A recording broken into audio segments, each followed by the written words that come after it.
So now the branches are in. The next thing we do is put in our biggest pieces, like the car and the caravan. And they're going to come on here, so sort of make a space. Thank you. And what you have to do with this sort of thing, because it's quite heavy, so you need to have a wire that will go up into the heavy part here of the wreath, and then some anchor wires, probably around the best parts that you need. So first we'll put in the... Actually, Abby, can you just rehearse how big the trailer is?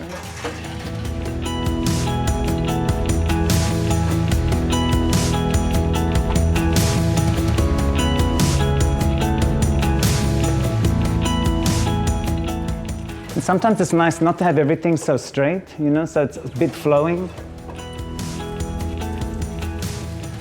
And then you wire it really into the metal part of the wreath.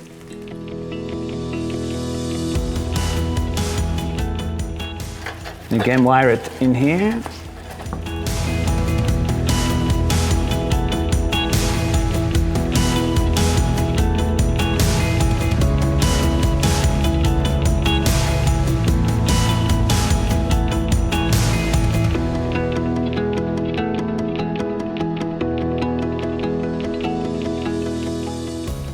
Okay, so later on we're going to fill this in so it's a bit fuller underneath, it's not so floating, you know.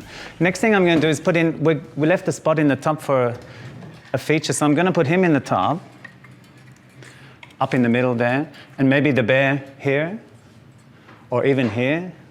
Again, they're wired. This one is wired around the feet, around the waist, so you can, it won't fall out.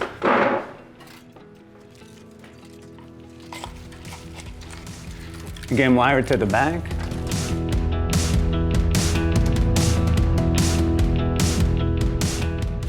And again, don't put it in so it's flat, because you need it to look at you, you know, if it's leaning a bit. If it's too far back, then you don't see it. Yeah, here. Again, he's wired in the neck and the feet. But see, I'm going to put it more out on this branch so it's not so squashed in, because I know there's glass, you know, coming.